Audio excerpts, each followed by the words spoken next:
Nous vous souhaitons la bienvenue à l'Assemblée générale des Boussiers de l'EED.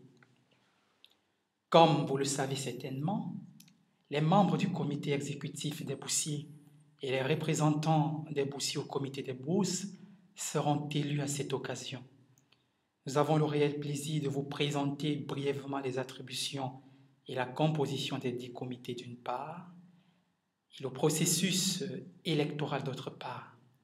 Tout d'abord, quelques informations générales.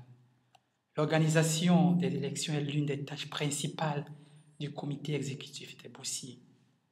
L'objectif de cette présentation est de susciter votre intérêt afin que vous participiez activement aux élections. Afin de garantir l'égalité des sexes, nous encourageons vivement les Boussières à se porter candidates. Les membres du comité exécutif sont élus par groupes continentaux. La présidence est basée sur le principe de rotation en fonction des continents représentés, entre autres, Afrique, Asie et Amérique latine. Les membres du comité de bourse, les représentants des boursiers dans ce comité, sont par contre élus en séance plénière. Maintenant, nous vous présentons les conditions d'éligibilité. Les candidates et candidats doivent être présents personnellement. Une élection par procuration n'est pas possible.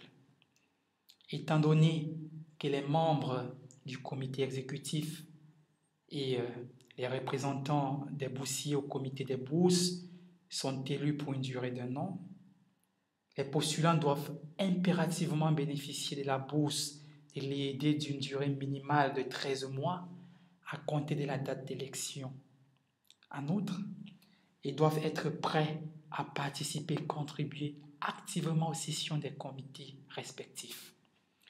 Conformément aux directives régissant l'élection des 2 comités, les postulants doivent parler l'allemand et l'anglais, ce qui concerne le comité exécutif, et l'anglais pour ce qui est du comité des bourses.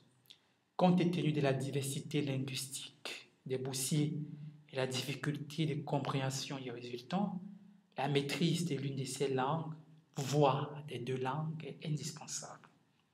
Enfin, les postulants doivent vivre de préférence en Allemagne afin de faciliter leur participation aux séances des 10 comités. Permettez-nous actuellement d'aborder question des attributions et la composition des 2 comités. Premièrement, le comité exécutif. Les membres du comité exécutif sont les représentants des boursières et boursiers de l'EED. Leur tâche consiste essentiellement à la préparation de l'Assemblée générale annuelle et notamment à la préparation des élections. Le comité exécutif siège 3 fois par an en séance ordinaire. Quant au comité des bourses, les représentants des boursières et boursiers dans ce comité participent aux sessions du comité des bourses qui ont lieu 2 fois par an, normalement en mai et en novembre à Stuttgart ou à Bonn.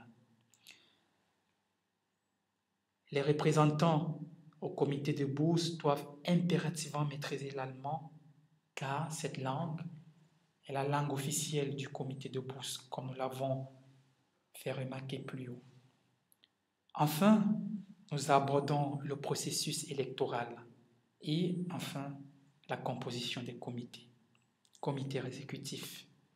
Ce comité est composé de 6 membres, dont 2 originaires d'Afrique, 2 d'Asie et 2 de l'Amérique du Sud.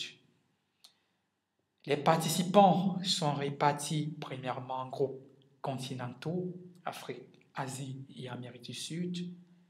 Deuxièmement, chaque groupe élit 2 représentants. Les boursiers, ces boursières ainsi élus sont les membres du comité exécutif. Comme nous l'avons expliqué plus haut, la présidence du comité exécutif est tournante, système de rotation entre les continents. Si la présidence revient à l'Afrique une année, elle sera détenue par l'Amérique latine l'année prochaine et pas l'Asie l'année suivante. La vice-présidence, le vice-président, est élu par les membres du comité constitué. Contrairement aux membres du comité exécutif, les représentants des boursiers au comité des bourses, en tout deux, et le suppléant, sont élus en séance plénière par les boursiers présents au scrutin égalitaire et secret à la majorité des voix. L'un des deux représentants, et naturellement son suppléant, doit être boursier classique et l'autre, et son suppléant, doit être free mover. On entend par boursier classique celui qui a été recommandé pour la bourse de l'IED par son employeur dans son pays d'origine avant son arrivée en Allemagne. Par contre, un free mover est un boursier qui a été recommandé par ESG, Evangelische Studierendengemeinde, après son arrivée en Allemagne. Nous vous remercions pour votre attention.